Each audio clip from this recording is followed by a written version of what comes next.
కొమరం భీం ఆసిఫాబాద్ జిల్లా జేనూరు మండల కేంద్రంలోని వ్యవసాయ మార్కెట్ యార్డ్లో పోషణ మాస ముగింపు కార్యక్రమం నిర్వహించారు. సిడిపిఓ ఇందిరమ్మ ఆధ్వర్యంలో జేనూరు సిర్పియు లింగాపూర్ అంగన్వాడీ టీచర్లు, గర్భిణీ మహిళలు, బాలింతలు హాజరయ్యారు.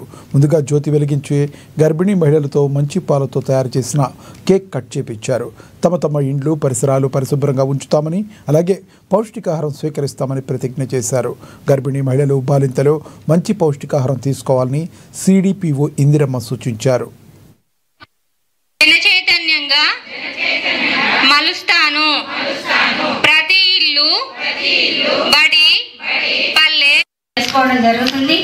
అలాగే డాష్ బోర్డులో కూడా అప్లోడ్ చేయడం జరుగుతుంది ప్రతిరోజు కార్యక్రమాలు. ఈరోజు ముఖ్యంగా మనం ప్రాజెక్ట్ లెవెల్లో ఇక్కడ గర్భవతులకు సీమంతాలు గ్రాండ్గా చేసుకుందామని నిర్ణయించుకున్నాము. మంచి ప్రోగ్రామ్ అరేంజ్ చేసినటువంటి మన సిడిపిఓ మేడం అండ్ వాళ్ళ బృందం అందరికీ ప్రత్యేక ధన్యవాదాలు. ఇంత మంచి ప్రోగ్రాం నిజంగా అంటే వాళ్ళు ఎవరైతే గర్భిణీ స్త్రీలు ఉన్నారో వాళ్ళ ప్రాబ్లమ్స్ ఏంటంటే మీకు తప్ప మళ్ళీ మిగతా వాళ్ళకి తెలియదు. కాబట్టి వాళ్ళ ప్రాబ్లమ్స్ అర్థం చేసుకొని ప్రోగ్రామ్ కండక్ట్ చేయడం అనేది నిజంగా గ్రేట్.